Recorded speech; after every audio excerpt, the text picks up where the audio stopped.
The Great Hall of the Galactic Council was the most beautiful place in the known universe. Its walls were made of living crystal that sang soft melodies when light touched them. 17 massive chairs sat in a circle, each one built for a different species that had ruled the stars for thousands of years.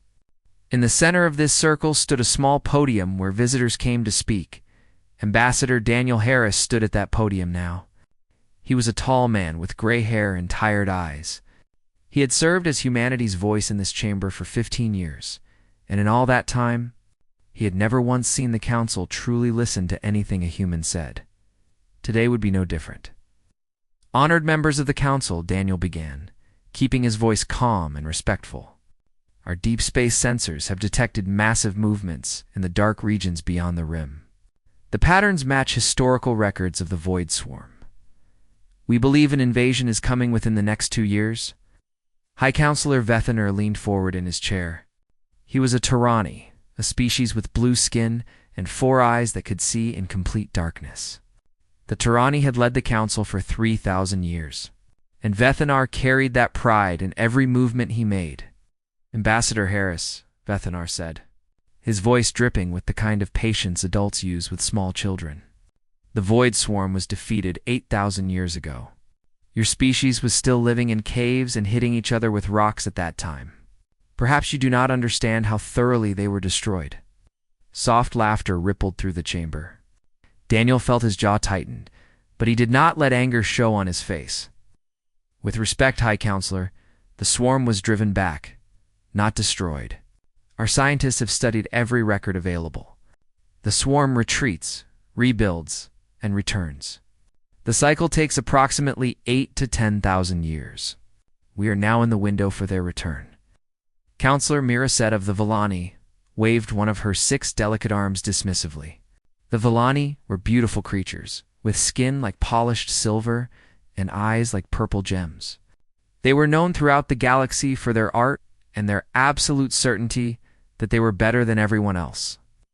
Human scientists, Miraset said, making the words sound like an insult. Your species has been traveling between stars for barely 200 years. You have been members of this council for only 60. What could you possibly know that we do not? Daniel took a slow breath. He had heard these arguments before. He had prepared for them. We know that we see things differently than the elder races, he said carefully. Perhaps because we are young, we do not assume that old victories will protect us forever. We are asking the council to begin building defensive stations along the rim. We are asking for joint military exercises. We are asking you to prepare for the possibility that we are right. Vethaner shook his head slowly. And we are telling you, as we have told you many times before, that such preparations are unnecessary. They would waste resources and cause panic among the younger species. The Council's fleets are more than capable of handling any threat. The Council's fleets have not fought a real war in 6,000 years, Daniel said.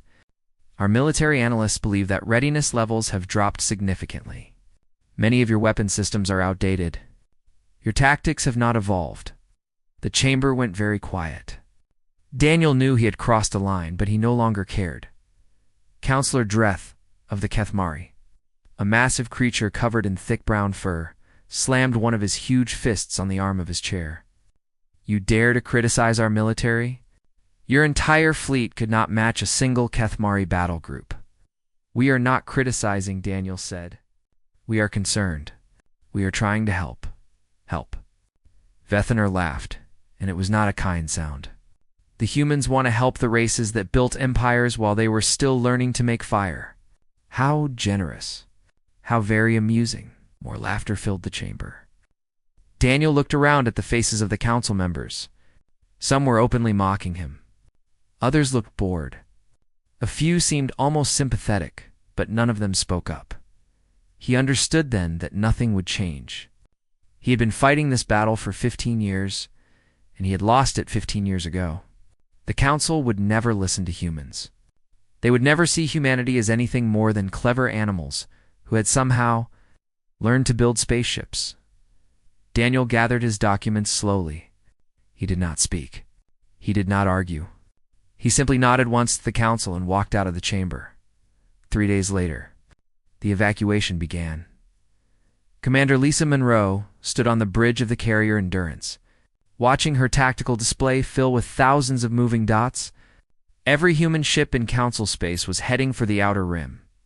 Colony transports, cargo freighters, military vessels, research stations that had been converted into mobile platforms. Everything. Commander, her communications officer said. We are receiving requests for information from 12 different Council species. They want to know what is happening. Lisa did not look away from her display. Do not respond, ma'am. You heard me. Radio silence on all Council frequencies. We have nothing to say to them. The officer hesitated, then nodded. Yes, ma'am. Lisa had served in the human fleet for 30 years. She had attended joint exercises with Council species. She had sat through countless meetings where human officers were ignored or talked over. She had watched brilliant human scientists present discoveries only to have elder races claim the credit. She was tired of it. They were all tired of it. President Katie Morgan had made the announcement 2 days ago. Only 2 human citizens through secure channels. The speech had been short and simple. For 60 years we have tried to be good members of the Galactic Council. We have shared our technology. We have offered our help. We have warned them about threats they refuse to see. And for 60 years they have treated us like children who do not deserve a seat at the table. That ends now. We are leaving. We are going to the Outer Rim, where we will build our own future. We will prepare for what is coming, even if we must do it alone. There had been no vote. There had been no debate. Every human in Council space had simply agreed. It was time to go. On the Tarani homeworld, Vethanor received reports of the human departure with mild interest. He read them over his morning meal and then set them aside. Let them go, he told his advisors. They will realize their mistakes soon enough. The Outer Rim is empty and harsh. They will come crawling back within a year, begging for our help. His advisors agreed, because they always agreed with the High Counselor. Counselor Miraset of the Villani heard the news and laughed. Good riddance, she said to her attendants. Perhaps now Council meetings will be productive again, without the humans wasting our time with their foolish fears. Across Council space, the reaction was the same. Relief, amusement, contempt. The humans were gone, and no one cared. 6 months later, when the first Void Swarm ships appeared at the edge of Tarani space, the Council would remember that laughter. They would remember their contempt. They would remember every dismissive word they had spoken. But by then, it would be far too late. The Void Swarm did not arrive like an army. It arrived like a disease. The first ship appeared at the edge of the Tarani home system on a quiet morning. Sensors picked it up as a small object. Perhaps a stray asteroid, nothing worth worrying about. By the time anyone realized it was alive, it had already split into 100 smaller pieces. Each one burrowing into the nearest moon. Within hours, that moon had turned black. Within days, it had hatched 1,000 new ships. High Counselor Vethanor ordered the Third Fleet to respond. 1,200 warships, the pride of the Tarani military, moved to intercept the growing swarm presence. Their commanders were confident. Their weapons were powerful. Their history was one of endless victory. The battle lasted for hours. When it was over, the Third Fleet no longer existed. The ships had not been destroyed in the traditional sense. They had been eaten. The swarm vessels attached themselves to the Tarani warships like parasites. Dissolving their hulls and absorbing their materials, crews were consumed. Technology was broken down and rebuilt into more swarm ships. Vethanor watched the reports come in from his command center, his 4 eyes wide with something he had not felt in centuries. Fear. Tear. Send the 4th Fleet, he ordered. And the 5th? Send everything we have. His admirals obeyed, but their faces told him what he already knew. It would not be enough. The Tarani homeworld fell in 18 days. Vethanor escaped on a small transport ship. Watching through the rear viewport as the world where his species had evolved was covered in a living darkness. Billions of Tarani died screaming. The great libraries that held 12,000 years of knowledge burned. The crystal halls of the council chamber shattered and were consumed. And still the swarm spread. Distress calls flooded every communication channel in Council space. The Volani begged for help as their beautiful cities were devoured. The Kethmari roared defiance and charged into battle, only to be overwhelmed by sheer numbers. The Draven, who had always boasted of their warrior culture, found that courage meant nothing against an enemy that felt no pain and knew no fear. Vethaner sent message after message to human space. He swallowed his pride and begged. He apologized for every insult. He promised anything they wanted if they would just come back and help. The humans did not answer. On the frontier world of Kessa Prime, 40 million Volani colonists watch. Had the sky darken with swarm ships. Governor Talvin had tried everything. She had called for council rescue ships, but they were too far away. She had ordered evacuations, but there were not enough transports. She had prepared her small defense force, but they had enough ammunition for perhaps one day of fighting. On the third day of the siege, when hope had all but died, a single ship appeared at the edge of the system. It was small, battered, clearly old. Its hull was painted with words in the human language, and when the colonists translated them, they read, "The Wanderer." Governor Talvin opened a communication channel. Expecting military commands or demands for payment, instead, she heard a calm human voice. "This is Captain Kevin Brooks of the Wanderer. I picked up your distress calls about a week ago. I know I am just one ship, and I know I cannot save everyone. But I have medical supplies and room for about 200 passengers. I'm coming down to the main city. If you can get people to the landing zone, I will take as many as I can." Talvin could not believe what she was hearing. "Captain Brooks, the swarm has complete control of our orbital space. You will be destroyed before you reach the surface." "Maybe," Kevin said, "but I have to try."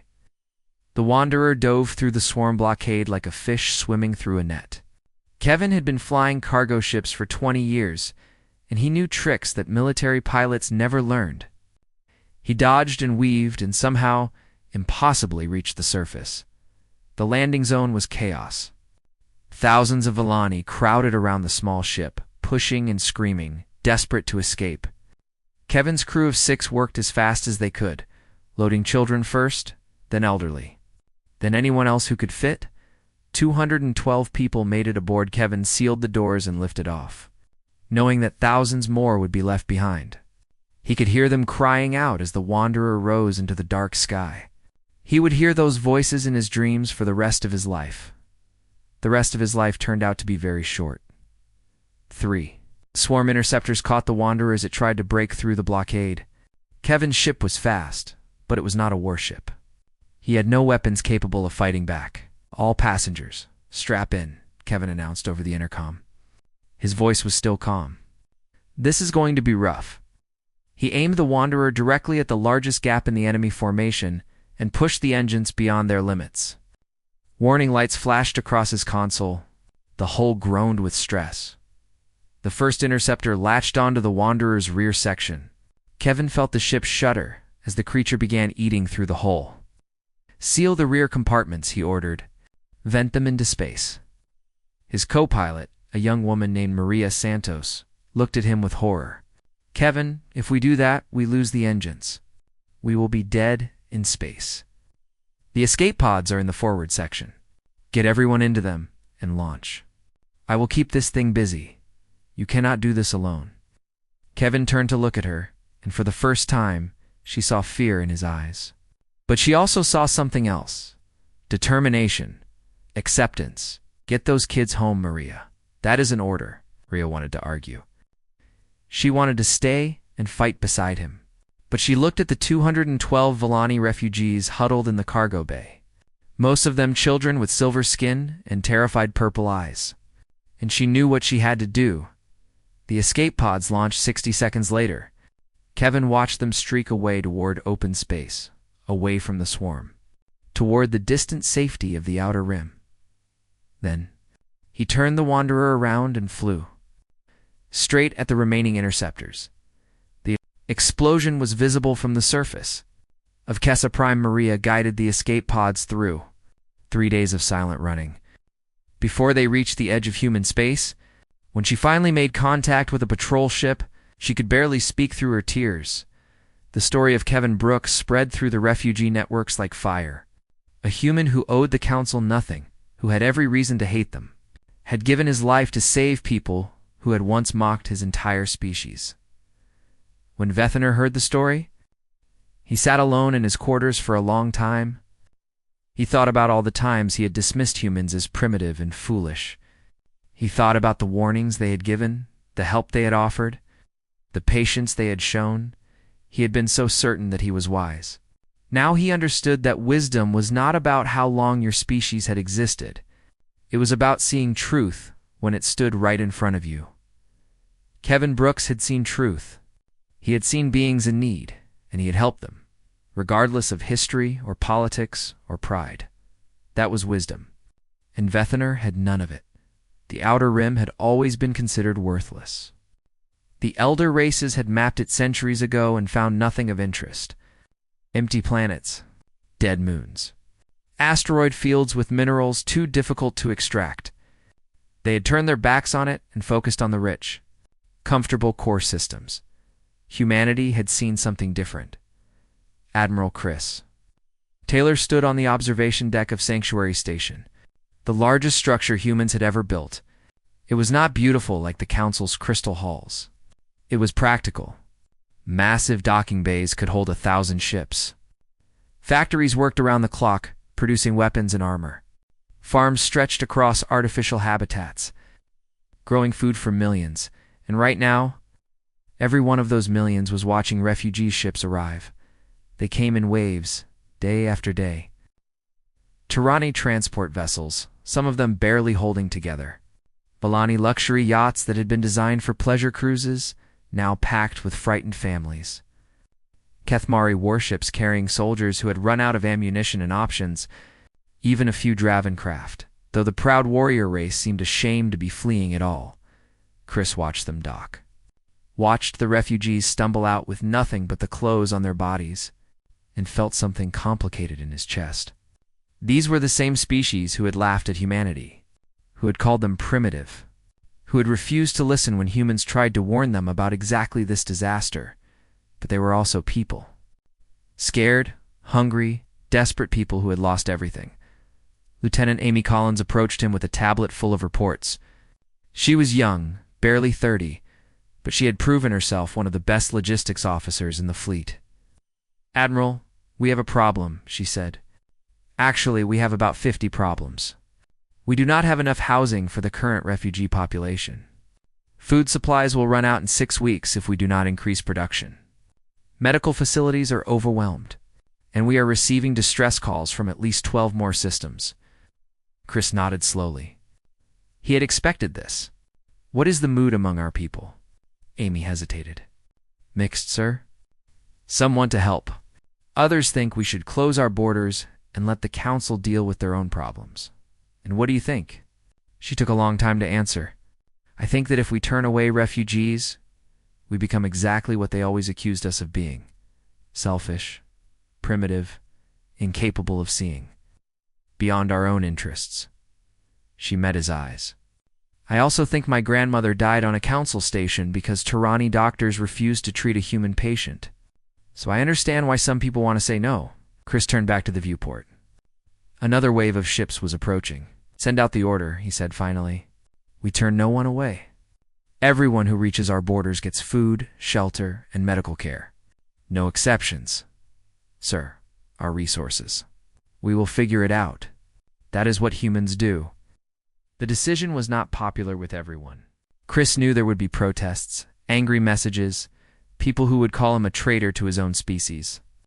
But he also knew that leadership meant making hard choices, and this was the right one. In the medical bays of Sanctuary Station, Dr. Sarah Martinez worked 18-hour shifts treating patients she had never expected to see. Her training had focused on human biology. Now she was learning to treat Villani nerve damage and Kethmari bone infections and Tirani blood disorders, often reading medical texts between patients. A young Villani girl was brought to her one night with severe malnutrition and radiation burns. The child was unconscious, barely breathing. Her silver skin turned gray with sickness. "What is her name?" Sarah asked the Villani woman who had carried her in. "Sella. She is my daughter." "Please, doctor. Please help her." Sarah had every reason to say no. The Villani had been among the worst in their treatment of humans. Counselor Miraset had personally blocked human medical research from being shared with Council species, calling it primitive and dangerous. But this was not Counselor Miraset. This was a mother holding her dying child. "I will do everything I can," Sarah said. She worked through the night, using human medical technology that the Council had once dismissed as inferior. Nanobots repaired cellular damage. Synthetic nutrients rebuilt Sella's depleted systems. Radiation was filtered from her blood, using a process human scientists had developed for their own space workers. By morning, Sella was breathing normally. By evening, she opened her eyes. "Mama," she whispered. Her mother sobbed with relief and clutched Sarah's hands. "Thank you. Thank you. I do not understand why you would help us, but thank you." Sarah did not have a good answer. She was too tired to think about politics or history or revenge. She had simply seen someone who needed help and provided it. That, she thought, was probably the only answer that mattered, as weeks turned into months. The refugees began to notice things about human technology that surprised them. Chief Engineer John Peters led teams that retrofitted alien vessels with human systems. He was a big man with rough hands and a quiet voice, the kind of person who preferred machines to conversation. But when a Kethmari commander asked him how human ships could travel so fast, he opened up. "The Council always told us our engine designs were inefficient," John explained, pulling up holographic blueprints. "Said we were wasting fuel. So we kept working on them, trying to prove we could do better. Turns out, when you are not worried about following someone else's rules, you find solutions they never thought of." The Kethmari commander studied the blueprints with growing amazement. "These modifications would increase our speed by 40%. 43, actually. But who is counting?" Similar scenes played out across the station. Human weapons that hit harder than Council models, because humans had never stopped trying to improve them. Human shields that lasted longer because human engineers refused to accept good enough as an answer. Human tactics that confused and disrupted enemy formations because humans had been planning for a war the Council insisted would never come. 60 years of being dismissed had given humanity something invaluable. Freedom. Freedom to experiment. Freedom to fail. Freedom to build something entirely their own. The Outer Rim was no longer an empty wasteland. It was a fortress growing stronger every day, Admiral. Chris Taylor received a report one morning that made him smile for the first time in weeks. Human and Turani engineers had worked together to design a new type of defensive satellite. Human and Villani pilots had completed joint training exercises with better results than anyone expected. A Kethmari chef had started teaching human cooks how to prepare traditional warrior meals. And a human baker was teaching Kethmari how to make something called chocolate cake. "They are starting to trust us," Amy said. "Reading the same report?" "No," Chris replied. "They are starting to see us. For the first time, they are actually seeing who we are." He looked out at Sanctuary Station, at the thousands of ships and millions of people from dozens of species, all working together because they had no other choice. "And we are starting to see them too," he added quietly. "Not as the Council that insulted us, just as people. Scared people who need help." Amy nodded. "What happens when the swarm comes here?" Chris took a deep breath. "Then we find out if any of this matters. If we can actually fight together instead of just surviving together." He turned away from the viewport. "But that is tomorrow's problem. Today we have refugees to feed and ships to build. Tomorrow was coming faster than any of them knew. 2 years had passed since the Void Swarm arrived, and the galaxy was unrecognizable. Of the 17 elder species that had ruled the Galactic Council, 9 had lost their homeworlds entirely. Their populations survived only as refugees, scattered across whatever systems the swarm had not yet reached. The great empires that had endured for thousands of years were reduced to fleets of desperate survivors. The Tyranni were down to perhaps 50 million people, a fraction of the billions who had once filled their worlds. The Villani had lost their crystal gardens, their art museums, their ancient libraries. The Kethmari warrior clans had been broken in battle after battle, their legendary courage no match for an enemy that simply did not stop coming. And still, the swarm advanced High Counselor Vethener looked nothing like the proud leader who had dismissed human warnings 3 years ago. His blue skin had turned pale gray with stress. 2 of his 4 eyes had been damaged in an explosion and covered with medical patches. He walked with a limp from injuries that had never fully healed, but it was the weight in his remaining eyes that showed how much had changed. The arrogance was gone, replaced by something heavier: guilt, regret, the knowledge that every death, every lost world, every destroyed civilization could have been prevented if he had simply listened. The survivors of the Council had gathered at a small station on the edge of human space. It had taken weeks of negotiation just to arrange this meeting. The humans had not refused outright, but they had not welcomed the Council either. They had simply said, "Come, we will talk." Vethener led the delegation into the meeting chamber. It was a plain room, nothing like the beautiful halls where the Council used to gather. Metal walls, simple chairs, a large table where the human representatives waited. President Katie Morgan sat at the center of the human delegation. She was in her 60s, with silver hair and sharp eyes that seemed to see through every lie and excuse. Beside her sat Admiral Chris Taylor, Ambassador Daniel Harris, and several other officials whose faces Vethener did not recognize. For a long moment, no one spoke. The silence was heavy with history. Finally, Vethener stepped forward.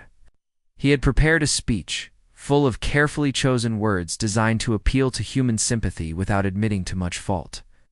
But standing here now, looking at the faces of the people his species had insulted and dismissed for 60 years, the speech seemed like another form of dishonesty. He threw it away. "I came here planning to ask for help," he said, his voice rough. "I came here with arguments about why it would benefit humanity to assist us. I came here ready to negotiate and bargain." He paused, gathering strength, "But I find that I cannot do it. I cannot stand here and pretend that we deserve anything from you, because we do not." The human delegation remained silent, watching him with expressions that gave nothing away. "We laughed at you," Vethener continued. "When your ambassador stood in our chamber and warned us about the swarm, we laughed. When your scientists presented evidence, we dismissed it. When your military offered to help us prepare, we told them they were too primitive to understand real warfare." His voice broke slightly, but he forced himself to continue.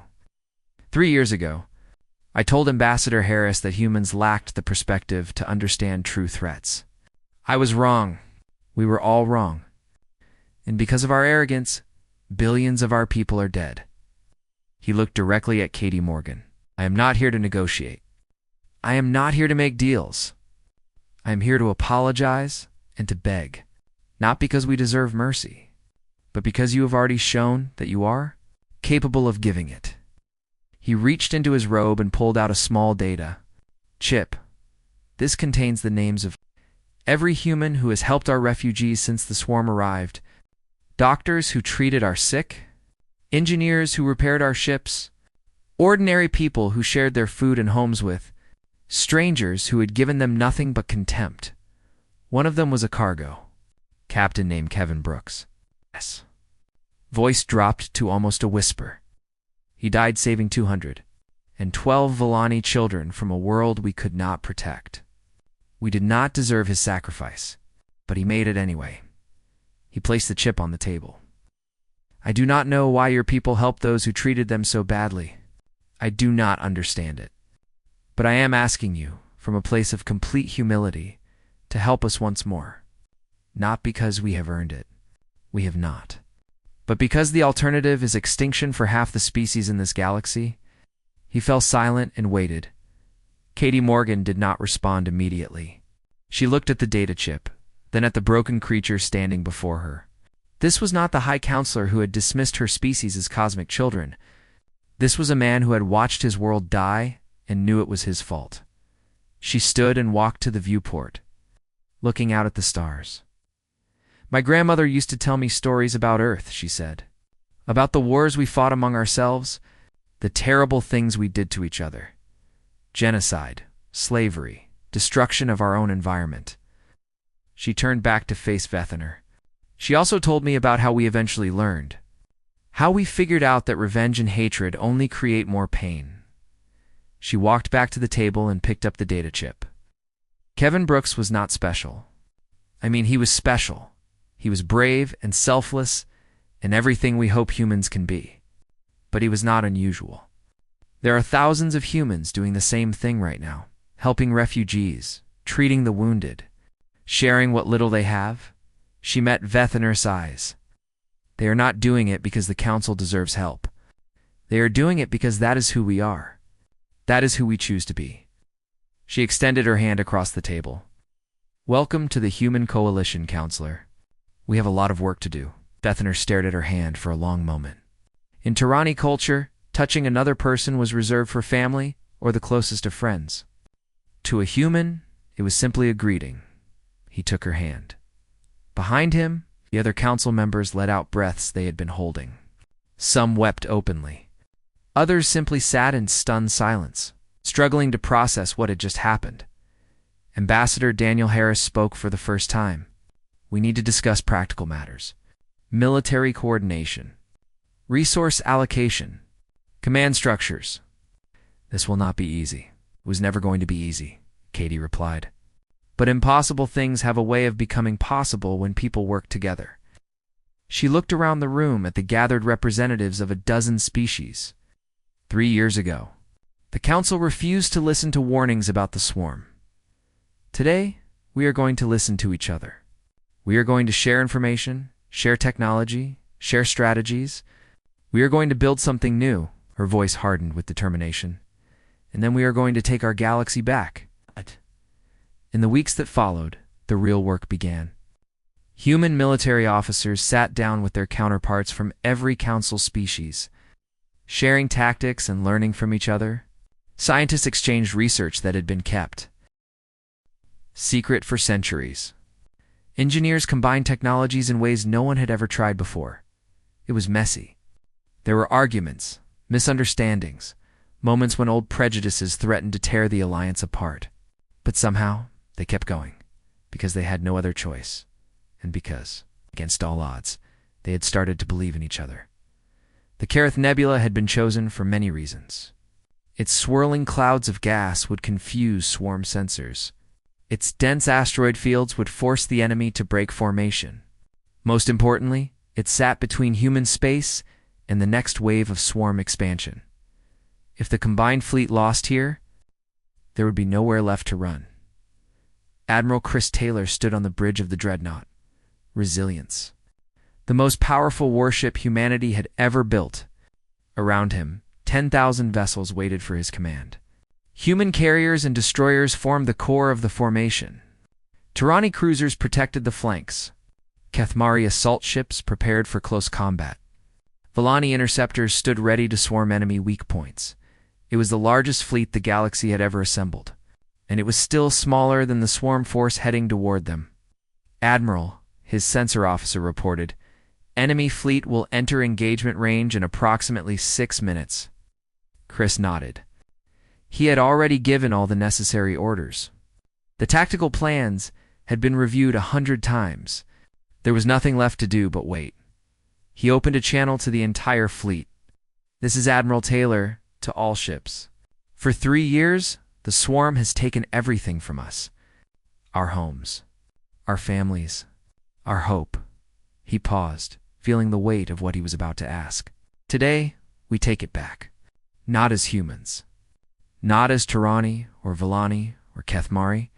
As one people, fighting for one future. Across the fleet, beings of a dozen species listened to his words. Many of them had lost everything. Many expected to die today. But none of them were running. The enemy does not understand what we have become, Chris continued. They defeated us when we were divided, when we fought alone, but we are not alone anymore. He looked at his bridge crew, humans working alongside Tirani technicians and Villani navigators. Today, we show them what happens when the galaxy stands together. All ships prepare to engage. The swarm arrived like a wall of darkness. Thousands of biological ships, each one a living nightmare of teeth and tentacles and armor that could regenerate from almost any wound. They moved in perfect coordination, a single massive organism spread across millions of individual bodies. The combined fleet opened fire. Human weapons tore through, swarm vessels with brutal efficiency. Engineers like John Peters had spent 2 years perfecting these guns, and it showed. Where Council weapons had struggled to pierce swarm armor, human plasma cannons cut through like fire through paper. But the swarm adapted. They always adapted. Within minutes, the biological ships began changing their structure, growing thicker shells, spreading apart to present smaller targets. They launched counterattacks against the human carriers, trying to disable the fleet's heaviest weapons. Kethmari assault ships intercepted them.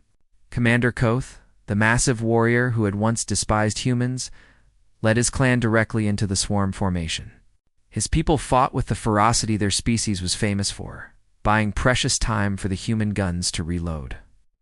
"We cannot hold them forever," Koth reported, his voice strained with effort. "They are pressing through." "Understood," Chris replied. Phase 2. Tirani cruisers activated their specialized sensors, mapping the swarm command structure. 2 years of studying captured swarm ships had revealed their weakness. The biological creatures were not truly independent.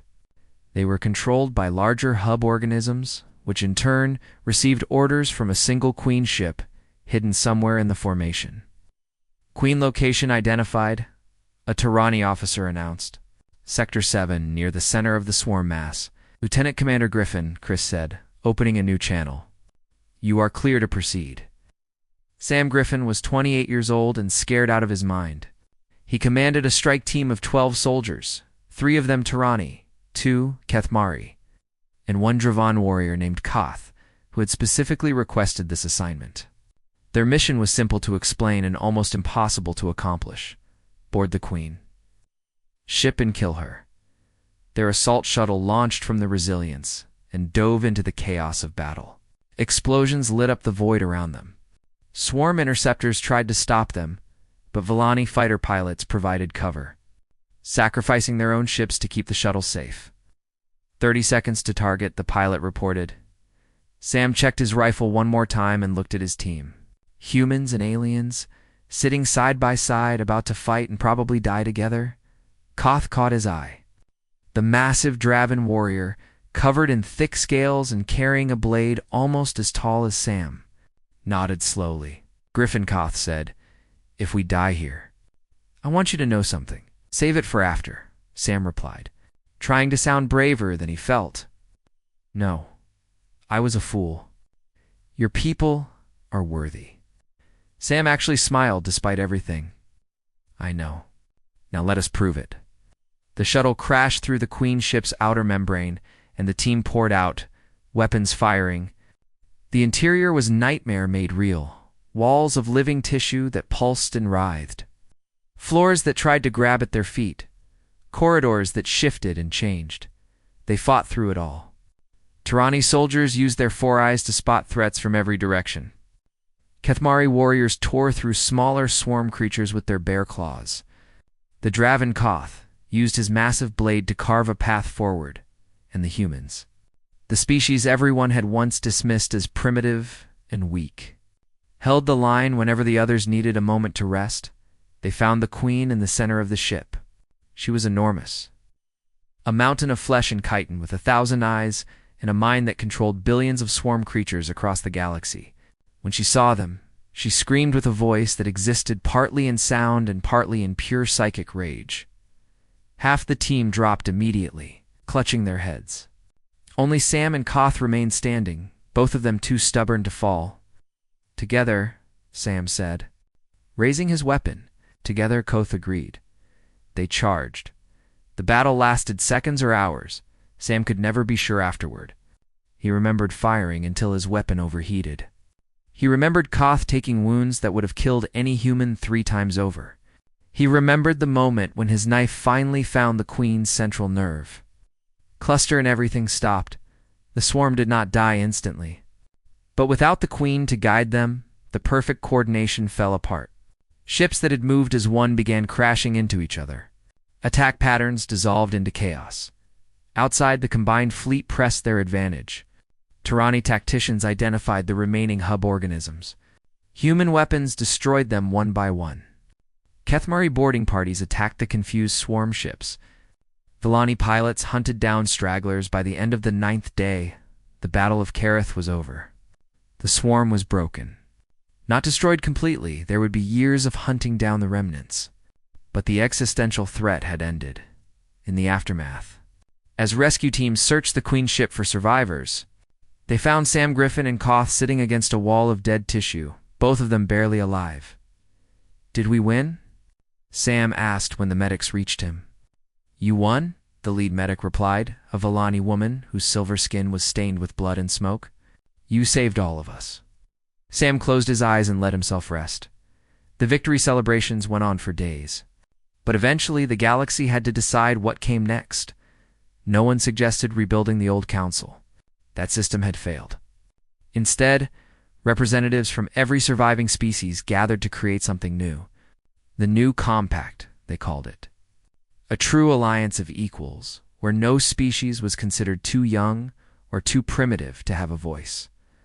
Ambassador Daniel Harris, who had walked out of the council chamber 4 years earlier, returned to diplomatic service. At the signing ceremony, High Counselor Vethener approached him. "I never apologized to you personally," Vethener said. "For my words that day, for the laughter." Daniel considered this for a moment. "You do not owe me an apology. You owe it to your people to be better. That is enough." Vethener bowed, a gesture his species reserved for only the deepest respect. "Then I will spend whatever years I have left earning it." Daniel nodded and extended his hand. This time, Vethenar took it without hesitation. Humanity had left without a word because words had proven worthless. They returned with open hands and the quiet certainty that strength means nothing if it is not used to lift others. The galaxy learned that lesson in Fire and Loss. They would not forget it, and humanity would make sure they never needed to learn it again.